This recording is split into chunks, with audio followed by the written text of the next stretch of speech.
ఇక్కడ ఈ పార్క్ మొత్తం చాలా మంది ఉన్నారు. ఇక్కడ ఇద్దరు దంపతులు ఉన్నారు, వాళ్ళని కూడా అడిగి తెలుసుకుందాం. ఓకే, నమస్కారం అండి. ఓం సాయిరామ్. అమ్మా, మీరు చాలా ఏజ్డ్, మళ్ళా ఎక్కడ నుంచో దూరం నుంచి వచ్చినట్టున్నారు. ఎవరమ్మా మీది? మాది పెద్దాపురం అండి. పెద్దాపురం ఆంధ్రప్రదేశ్. మాకు ఇద్దరు ఆడపిల్లలండి, ఒక ఆడపిల్ల ఉంది. అయితే మా ఇద్దరు ఆడపిల్లలకి కూడా బాబా గారి దయ వల్ల ఒక అమ్మాయికి హోమ్ గార్డ్ ఇచ్చారండి ఉద్యోగం. ఆ అమ్మాయి వాళ్ళ భర్త కూడా మంచాడు, మొత్తం అందరు ఫ్యామిలీ మంచారండి.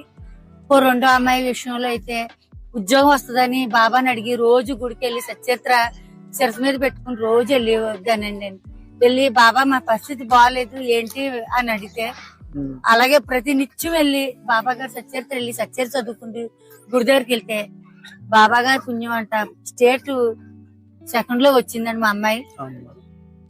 అదే మొత్తం పోలీసు జాబ్ వచ్చిందండి, బాబా గారు ఇచ్చారు.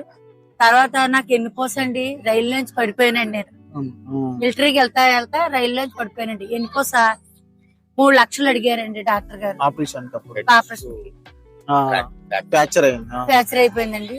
3 లక్షలు అడిగితే నేను 3 లక్షలు ఇచ్చుకోలేను, నాకున్నది ఒకటే ఇల్లు, అందువల్ల నేను ఏం చేయలేను బాబా, నువ్వే ఉన్నావు బాబా అన్నాను. అంతే అండి. ఆ బాబా గారు ఒక్కసారి సిరిడి వచ్చానండి, మామూలుగా మా పాపను తీసుకుని వచ్చాను.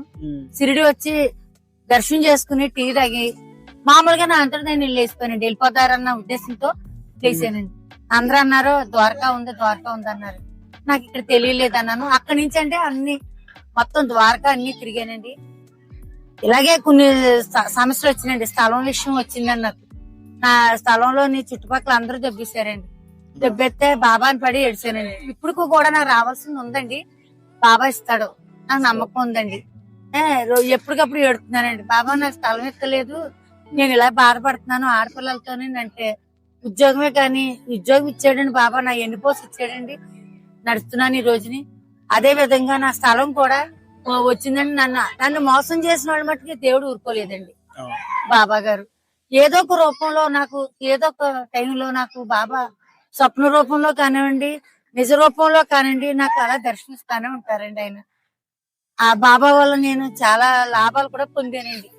పరిస్థితి బాగాలేని పరిస్థితిలో కూడా నన్ను అందరూ బాధ పెట్టారండి. పొరిగేట్ మొత్తం అందరూ బాధ పెట్టారు. అయినా సరే బాబా దయ వల్ల ఈ రోజు నేను ఎంతో బాగున్నానండి. పిల్లలు కూడా బాగున్నారు. అంటే వాళ్ళు ఇల్లు వాకలు అంటే ఎన్ని భగవంతుడు సమస్య అన్ని దేవుడే తీరుస్తాడండి. నాకు పూజ చేస్తానండి, డైలీ చేస్తానండి. నాకు ఒక పుణ్యాత్ములైన ఒకరు ఉన్నారండి, యాదవులు, నాకు రామాలయం ఇచ్చారండి. రోజు సేవ చేస్తానండి. రాముడు బాబా గారు ఉన్నారు, అష్టలక్ష్ములు ఉన్నారండి, అందరికీ నేను సేవ చేస్తానండి. నాకు ఇచ్చారండి ఆ అవకాశం. మరి వాళ్ళు కూడా.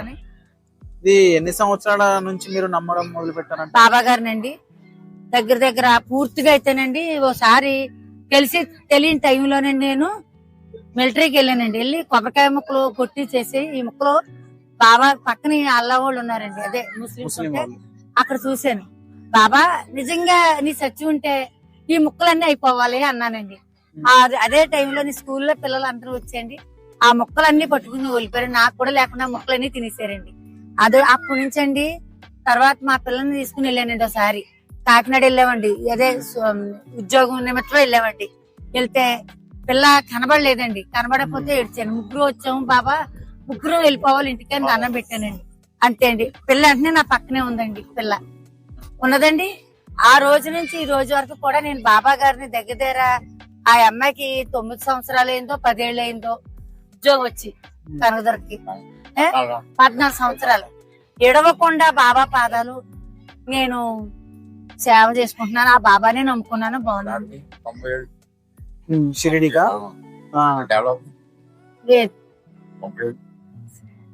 చిన్న వయసులో కూడానండి నాకేం తెలదండి. అప్పుడు ఏదో దర్శనం అయినట్టు అయింది. అప్పుడు కూడానండి నాకు తెలియని వయసు అండి. తెలుసున్నాక మా అమ్మాయి ఉద్యోగం నిమిత్తమే నేను బాగా నమ్ముకున్నానండి. బాబా గారు నన్ను చాలా బాగా ప్రతి సంవత్సరంలో నీకు ఎన్నిసార్లు పడితే అన్నిసార్లు చెప్తాను.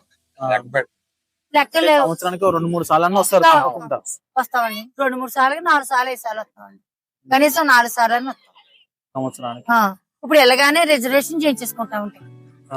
చేయించేసుకుని మళ్ళీ ఈ ఆగస్టు లోను దసరాకి మరి బాబా గారిది ఉంది కదండి విజయదశమికి తప్పకుండా వస్తామండి. అప్పుడు మళ్ళీ దీపావళికి కూడా వస్తామండి. ఇప్పుడు ఈ గురు పౌర్ణమి కారణంగా వచ్చిందా? ఇప్పుడు గురు పౌర్ణమి మాకు అన్ని కలిసి వచ్చినాయండి బాబా గారు. ఇప్పుడు మీరు భక్తులు, మీరు నమ్మినందుకు మీకు ఇవన్నీ ఇచ్చిండు బాబా గారు. అవునండి. ఇప్పుడు విమర్శలు ఎట్లా ఉన్నాయంటే బాబా నమ్మద్దు, ఆయన మన దేవుడు కాదు, అసలు హిందువే కాదు, ఆయన ఎందుకు గురువు అని ఒక పేరు పెట్టి ఆయన ఒక దేవుడు అని చెప్పి మీరు ఎందుకు పటాలను పెట్టి పూజిస్తున్నారు అని చెప్పి మాటలు కూడా వస్తున్నాయి. అంటే వాళ్ళకు మీరు ఏమన్నా సమాధానం ఇవ్వగలుగుతారా రిటర్న్? అయితే అండి బాబా గారు కూడా కృష్ణుడు కింద కనబడుతున్నాడండి, బాబా గారు రాముడి కింద కనబడుతున్నాడండి, గురువు కింద కూడా అల్లా అని దండం పెట్టుకున్నాం అనుకోండి అల్లా కింద కూడా కనబడుతున్నారండి ఆయన. అదే విధంగా యేసు కింద కూడా కనబడుతున్నారు.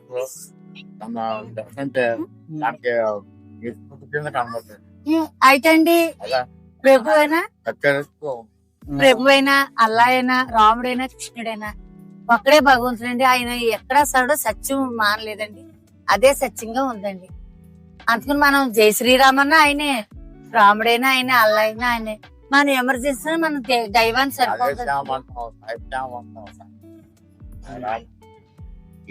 నేను తెల్లారుజాన పాడుకుంటే వెళ్తానండి. అల్లా సాయి, మౌలా సాయి, ఏ సాయి, కృష్ణ సాయి, రామ సాయి అని తెల్లవారుజాన 3 గంటల నుంచి నేను 3 గంటల నుంచి అదిగో ఇదిగో అంటే తెల్లారి వరకు కూడా 6 అయ్యే వరకు కూడా అదే నామంగా ఉంటానండి. నేను పంచభూతాలు బాబా స్వాధీనమే. బాబా అంటే చాలా ప్రీతి, ఇష్టం. ఏదైనా బాబా గురించి చెప్పన్నా ఎప్పుడైనా మీరు నిజంగా పిలాలే కానీ చెప్తానండి.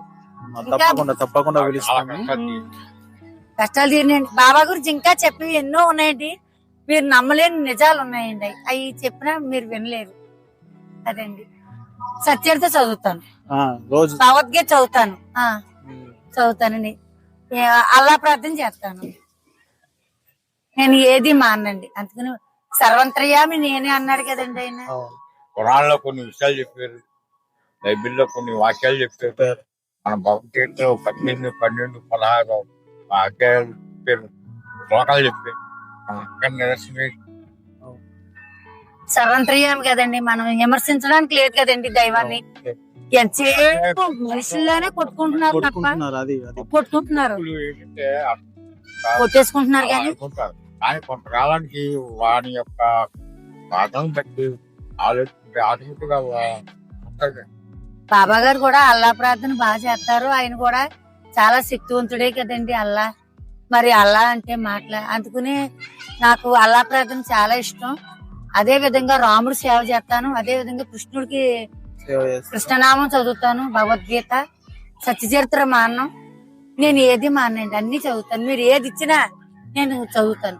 ఆయన నమ్ముకుంటారు, చదువుకుంటూ వెళ్ళిపోతారు. అవునండి. అలాగే నేను ఎవరి మాటేనండి, అలా చదువుకుంటూ రోడ్డు అంతా బాబాని ఒంటి మీద వేసుకుని నేను పటవ పెట్టుకుని వెళ్ళిపోతాను ప్రతి నిత్యము కూడానండి. మీరు ఎప్పుడు రమ్మన్నా నేను చదువుతాను, చెప్తాను కూడానండి బాబా గురించి. ఇంకా బాబా గురించి చెప్పాలంటే నమ్మలేని నిజాలు ఎన్నో ఉన్నాయండి. ఈ షిరిడీలో ఉండి నేను చెప్తున్నానండి. నన్ను ఎవరైనా మీరు నమ్మినా నమ్మకపోయినా అంత సత్యం ఉందండి బాబా.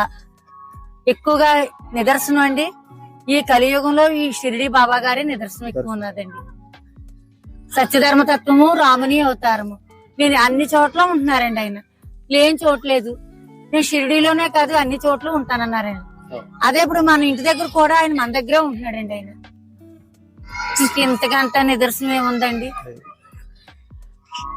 చూస్తున్నారు కదా, ఇట్లాంటి అద్భుతాలు చాలా జరిగినాయి. చాలా మంది నమ్మిన వాళ్ళకి ఎంత స్పష్టంగా కనిపిస్తున్నారంటే వాళ్ళ దంపతులు చూడండి ఎక్కడి నుంచి ఎక్కడికి వచ్చారు, ఏం చేస్తున్నారు. వాళ్ళు ఈ ఏజ్ లో కూడా ఒక సంవత్సరానికి 4 నుంచి 5 సార్లు వస్తారు షిరిడీకి.